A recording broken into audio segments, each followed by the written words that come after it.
سنة 1987 أطلقت شركة بيجو واحدة من أكثر العربيات شعبية وانتشارا سواء في السوق المصري أو أسواق تانية، وهي بيجو 405.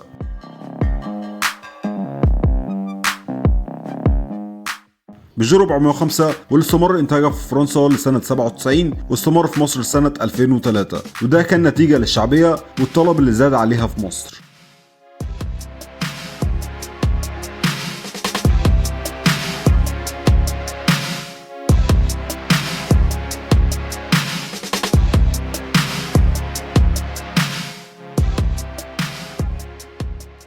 405 جاب بتصميم مختلف وممتاز، وكان بداية جديدة لشركة بيجو في تصميم سيارات السيدان الخاصة بالشركة، والتصميم ده كان عن طريق بنتو رينو من شركة بينينفارينا، واتصنعت في فرنسا واتجمعت في بلاد تانية زي إيران والمغرب وتونس ومصر، وموديلاتها اتعددت واختلفت على حسب الوكيل في كل بلد أو على حسب البلد المصنعة، وكانت عبارة عن 10 موديلات، لكن الأكثر انتشارا واللي موجود في مصر 4 موديلات بس، وهم بيجو 405 جي ال، والموديل ده بيجي مع موتور كربيراتير 1600 سي سي 92 هورس باور، وبيتوفر بكماليات ومن غير كماليات.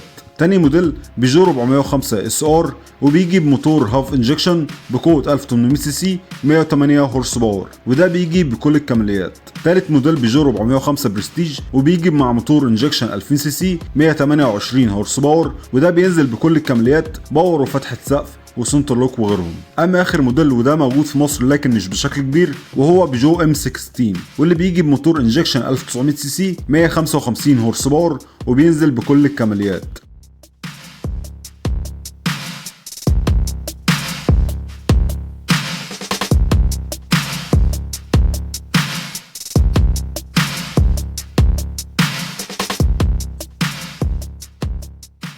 بيجو 405 كانت وما زالت بتميل للشكل العصري خاصة مع التعديل، والتصميم ده واللي بسببه خدت جايزة سيارة العام سنة 89، ونتيجة لإمكانياتها وانتشارها بشكل كبير غير مواصفاتها وأبعادها المتشابهة في كل موديلاتها تقريبا. فكانت بتيجي بطول من 4 متر 21 ل 4 متر 41، وعرض من متر 67 لمتر 69، وارتفاع من متر 40 لمتر 41، وارتفاعها عن الأرض من 13 ل 15 سنتي، وتانك بنزين بسعة من 55 ل 65 لتر، مع معدل استهلاك بنزين من 7 ل 10 لتر لكل 100 كيلو، والتسارع من 0 ل 100 في 10 أو 13 ثانية، مع سرعة قصوى بتوصل من 180 ل 200 كيلو في الساعة. وطبعا المواصفات دي بتختلف من موديل للتاني.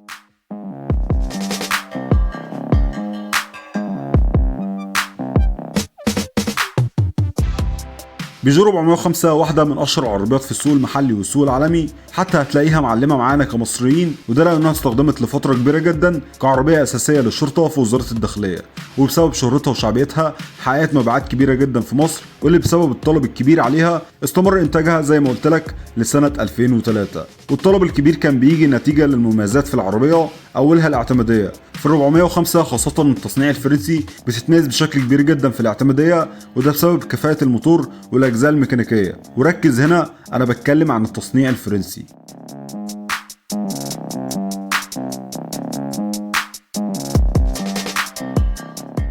تاني ميزة الاقتصادية، فالعربية استهلاكها في البنزين مقبول، واللي بيجي بمتوسط من 7 ل 10 لتر لكل 100 كيلو، ده غير ان تكلفة التشغيل والصيانة رخيصة.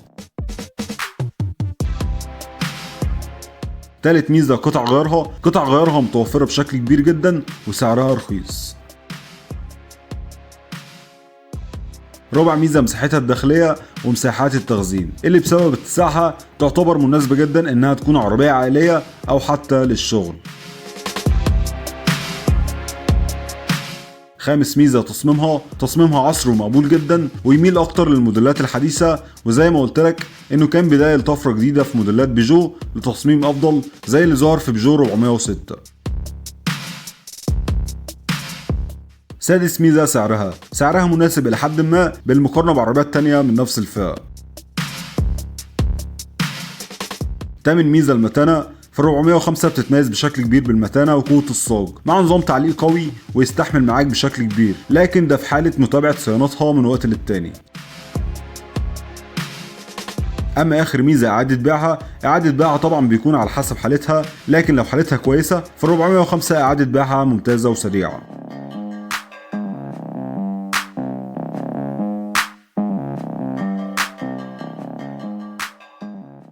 برغم انتشار بيجو 405 وشعبيتها الكبيرة الا ان لها عيوب لازم تعرفها لو بتفكر تشتريها. اول عيب خاماتها الداخليه والتقفيل، فالعربيه في موديلات كتير منها بتفتقد للجوده في التقفيل او المواد المصنعه.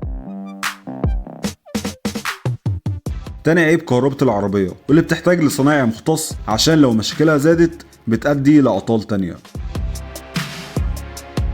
تالت عيب العزل، عزل العربية سيء مع الطرق السريعة والمسافات، فهتسمع صوت الموتور بشكل واضح.